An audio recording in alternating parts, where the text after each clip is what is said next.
All right, so welcome back to New Mexico Desert Classics. Today's going to be a nice little short video about a couple cars we picked up a couple weeks ago. They're both beauts, right? They're ugly as sin, but at some point they were somebody's favorite car and they were their cherished prized possession. Here on your right, we've got a 1972 Porsche 914. It was originally in Europe, they were sold as a Volkswagen Porsche or a Porsche Volkswagen. This one was originally a European sale, so it's got the different emblem on the back. Actually, that's why I just had to have it, because I've never owned one before that had that emblem. Obviously, they're plentiful around the world, but I haven't owned any classic cars overseas except Luigi the Fiat. So this one's a 1972. It's got the import stickers in the door jamb, which we'll show in just a second. And then, if I'm not mistaken, this is our first Japanese car that we're featuring on the channel. It is a 260Z. So you had the 240, which had the 2.4 liter, and then you had the 260, which was the 2.6 liter, and then you had the 280, which was the 2.8 liter. They were all straight sixes. This one is a 260, but it's got the engine from a 280 turbo, so it's got the L28 engine in it, but the turbo's missing. I'm just taking that on the word from the seller because we can't get the hood open just yet. So we'll work on that as we work through it. But again, first Japanese car, but it kind of fits with the trend, right? Just that cool one-off car. And like I said earlier, these were at some point in their lives, these cars were somebody's baby. And then over the years, they've just become a forgotten car. So we picked these up for a total of about $1,000. We have a friend of ours who's getting into shipping cars, and we have some people riding some ATVs, which is awesome out here. I wish I was riding an ATV right now instead of standing in the sun. But what we're going to do with these is actually they're going to sit in the desert sun. They're just going to sit for a little bit longer until we decide what we're going to do with them, or find somebody who's going to make them their dream car once again. So follow along as we're going to walk through and show you some close-up shots of these.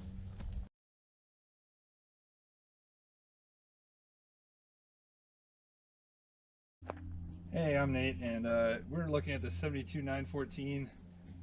This is a typical New Mexico car. It's got some rust where water was leaking in, but obviously the ambient moisture around here isn't that bad, so it's only where you can see water's been standing that's been rusting. I've seen 914s from above the rust belt that this frunk is completely gone or fairly rusty. And then if we go around back, the cool thing about this car is it should have the stock, and then we've got a bad hinge here. There we go.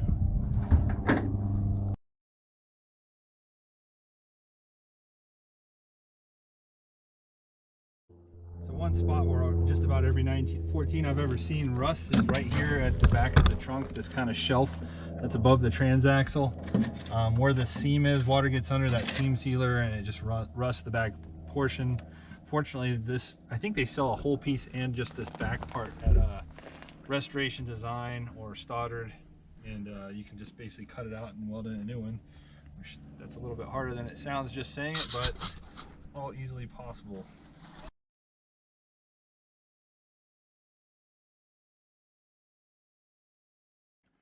And here we have the stock 1.7 liter Type 4. Notable on this is it still has the original Bosch fuel injection. Pretty standard in most of these 914s of this vintage that have never been restored is the hell hole. There's a lot of rust. The battery tray is completely gone. There's some booger welds right here that somebody looks like has attempted to repair at some point.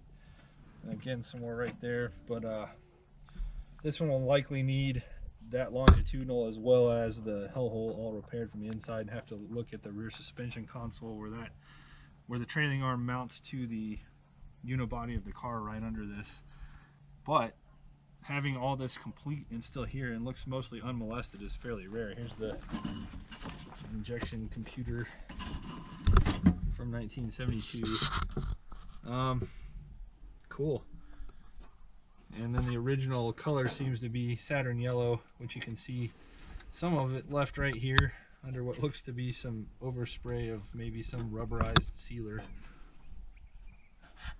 Yeah, car might have had 1 or 2 repaints.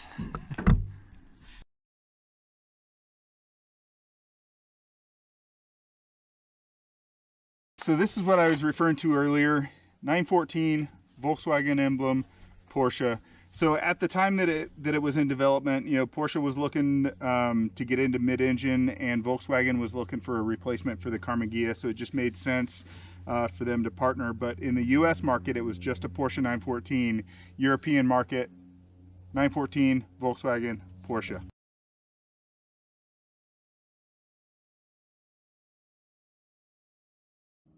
All right, so ignore the plane noise in the background. It's, you know, the shop's right by the airport. One of the cool things about this car is New Mexico license plates, right, have been the same. Obviously, we've got some different ones now, but you can still get this same license plate. But back in the old days, you'd have the state, and in New Mexico, you had the county up top. So Chavez County, which is, it's funny, in New Mexico, it would be Chavez, right? But this is Chavez, because in eastern New Mexico, where Roswell is, there's a much less of a Hispanic influence in how you pronounce things. So Chavez County, New Mexico, this car was last registered in February 1991. So when we look at the door, you'll see when it was manufactured, and we can't really tell at what point in its life it was imported. But what we do know is that the lady who imported it still lived in Chavez County clear up into the 2000s. So again, February 1991. Anywhere else in the world, well, at least in America, if a car sat abandoned from 1991 to 2022, it would just be an absolute rust bucket. And not that this thing doesn't have some rust, but it really isn't to the level that it would be anywhere else outside of New Mexico.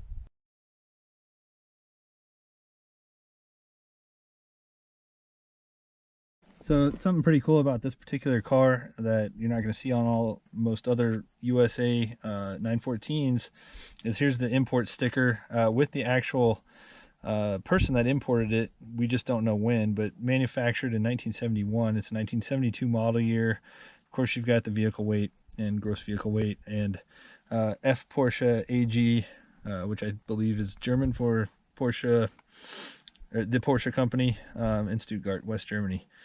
Yeah, and then there's the VIN number down below. This is before the longer VIN number.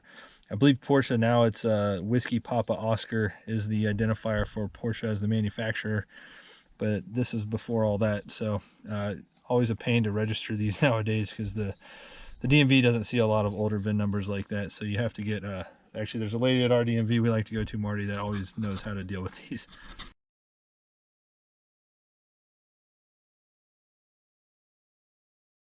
As I said earlier, this is a car we picked up just because it's cool. My son Chance is a huge Z car fan, and growing up in Japan, I spent 3 years, 7th, 8th, and 9th grade in living outside of Tokyo. And when I took auto shop, we actually tore down L28 engines from running to nothing to back up and running in that one school year. So I have kind of a connection to them as well. I've always loved reverse opening hoods as well.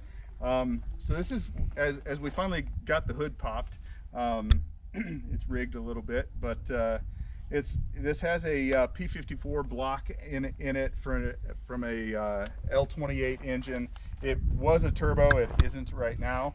Obviously, the turbo's been pulled off of it. But as you can see, it's a so this is a P54 block, which would be from a 80-ish Nissan 280Z or ZX turbo.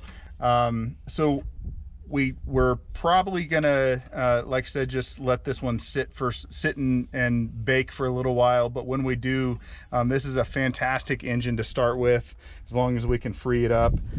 This is a cool function that these cars had. So again, the reverse opening hood, and then you've got these little flaps that flop open for access to the brake booster and everything else underneath it. And then on the other side, you can see the battery tray also has one that you can flop up to access the battery terminals. So all in all, I'm really happy. This is a really solid looking car. You can see it's got a pretty flawless firewall. The shock towers are solid. They're not all rusted out. So I'm assuming this car's probably been in the desert for quite some time, as evidenced by the pack rat fecal matter there in the valley there, between the intake and all over on the front and everywhere underneath the battery. So yeah, it's a solid car. The interior's gutted, which is a shame. It's got a little bit of roof damage here that at some point was just bondoed over way too thick, but that's okay because the roof metal is intact. The Bondo kind of preserved that. Luckily the water doesn't seem to have gotten under it too bad, so it's just got some pretty solid surface rust, which in the New Mexico desert, believe it or not, rust is also a rust inhibitor. So you get a good little surface rust going, and it keeps it from developing into cancer. So we'll probably, before letting this one sit, we'll probably grab a putty knife or two and flake all of this off, so that water doesn't pool up underneath it and turn into worse problems. And here I am getting carried away, as I usually do, because it's satisfying to peel this stuff off. Somebody liberally applied the Bondo to the roof of this car at some point in its life. The cool thing about this car is all the glass is intact and no issues with it all the way around, which is great because, you know, as we try to restore old cars, getting glass for a 260Z is just not going to be the easiest thing on the planet. So with that, we're going to wrap it up for today. So remember, we appreciate likes, right? Subscribe, we really appreciate subscriptions, and turn that notify button on so you get that annoying little ding every time we post something. So thanks again for joining us. Signing out here from New Mexico Desert Classics.